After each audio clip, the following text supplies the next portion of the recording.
IT धारा 66A के विरोध में जंतर मंतर पर गत 8 दिसंबर से अनिश्चितकालीन भूख हड़ताल पर बैठे कार्टूनिस्ट असीम त्रिवेदी व उनके साथी सरकार से धारा 66A को हटाने की पुरजोर मांग कर रहे हैं। आईटी धारा 66A के बारे में बात करते हुए असीम ने कहा, इसी के लिए क्योंकि हमने पिछले काफी समय से देखा है इस तरह हिंदुस्तान भर में अलग अलग हिस्सों में गिरफ्तारियां हुई है तमाम इंटरनेट यूजर्स की।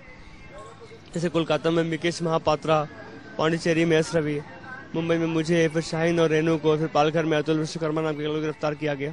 तो इन सारी गिरफ्तारियों में हमने देखा कि एक आज के जो इंटरनेट यूजर्स हैं उनके अंदर एक डर बैठ गया है कि वो इंटरनेट पर कुछ भी अगर लिखेंगे राजनीति से संबंधित, समाज से संबंधित, तो उन्हें गिरफ्तार किया जा सकता है।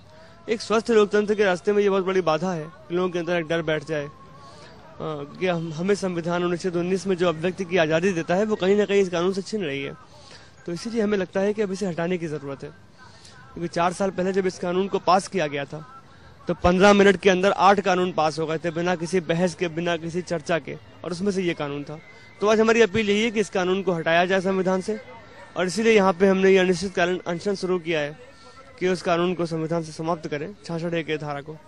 अच्छा त्रिवेदी जी, आज आईटी सेक्टर इतना प्रबल हो रहा है और इसके माध्यम से आज जो एक आवाज मुखर हो, जैसे अन्ना जी का आंदोलन ले लीजिए, अरविंद केजरीवाल का चल रहा है, और राजनीतिक पार्टियां जो हैं अपने समाज स्थापित करने के लिए आज फेसबुक, ट्विटर का यूज कर रहे हैं। अगर इस पे अंकुश लगाने का, इसका मतलब ये नहीं कि ये एक अपने स्वतंत्र विचार जो रख रहे उसके अंकुश लगाने का प्रयास है सरकार का। बिल्कुल, इंटरनेट पे अंकुश लगाने का मतलब है कि पूरी की पूरी फ्रीडम ऑफ स्पीच के जो भी तरीके हैं उन सब पे अंकुश लगाना। क्योंकि इस समय पर अगर आप देखें तो मीडिया हो, टीवी हो, ये सब चीजें बाकी लोगों के लिए मैटर करती हैं, पर आम आदमी के लिए जो एक साधन है अपनी बात कहने का वो इंटरनेट ही है। वो सिर्फ इंटरनेट पे अपनी बात कह पा रहा है।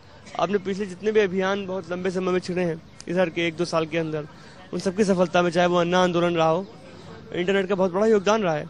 तो कहीं ना कहीं सरकारों के अंदर एक डर बैठ गया है इंटरनेट को लेके, और वो इंटरनेट का जो मजबूत साधन है उसे कमजोर करना चाहती हैं कि लोग उसका उतना बड़ा इस्तेमाल नहीं कर पाए। और मेरे ख्याल से अभी तो इंटरनेट हिंदुस्तान में बस आया ही है, 5-7% लोग इंटरनेट को पे रेगुलर यूजर्स हैं हिंदुस्तान में। तो आगे सबको पता है कि इंटरनेट एक बड़ा विराट स्वरूप लेगा, तो कहीं ना कहीं लोग इसके लिए चिंतित हैं, सरकारें चिंतित हैं कि इसके पहले की विराट स्वरूप ले इंटरनेट को दबा दिया जाए, रोक दिया जाए, आगे बढ़ने से रोका जाए।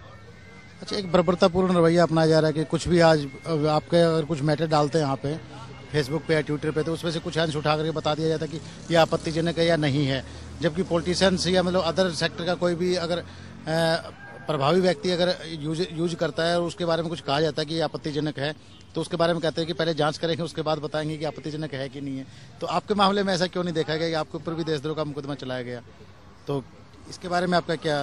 बिल्कुल, हर जगह पे यही है। जैसे कि अभी जो कुछ घटनाएं घटी थी, और मुकेश महापात्रा कोलकाता में गिरफ्तार हुए थे क्योंकि उन्होंने ममता बनर्जी का एक कार्टून फॉरवर्ड किया था। एस रवि पांडिचेरी में गिरफ्तार हुए क्योंकि उन्होंने पी चिदम्बरम के बेटे कार्तिक के खिलाफ एक ट्वीट किया था। शाहीन और रेनू गिरफ्तार हुई कि उन्होंने शिवसेना के नेता के खिलाफ कुछ लिखा था। पालघर से गिरफ्तार किया गया अतुल विश्वकर्मा को आरोप था कि उन्होंने राज ठाकरे के खिलाफ कुछ लिखा था। तो आप सारे मामलों में देखें तो कुछ इन सबको ही गिरफ्तार किया जिन्होंने नेताओं के खिलाफ अपना मुंह खोला है या व्यवस्था के खिलाफ अपना मुंह खोला है। सीधी सी बात है कि राजनीतिक दल और नेता गलत तरीके से इस कानून का इस्तेमाल कर रहे हैं, और परेशानी उससे ज्यादा हो रही है जो आम आदमी है, क्योंकि इस कानून का बिल्कुल मिसयूज किया जा रहा है। तो हमें लगता है कि ये कानून की कोई जरूरत नहीं है भारत में अभी, और क्योंकि एक स्वस्थ लोकतंत्र के लिए आवश्यक है कि लोग खुल के बिना डरे अपनी बात कह सकें। अगर आप लोगों को अपनी बात कहने ही नहीं देंगे, फ्रीडम ऑफ स्पीच ही नहीं रहेगी, तो फिर कैसा लोकतंत्र और कैसे आजादी?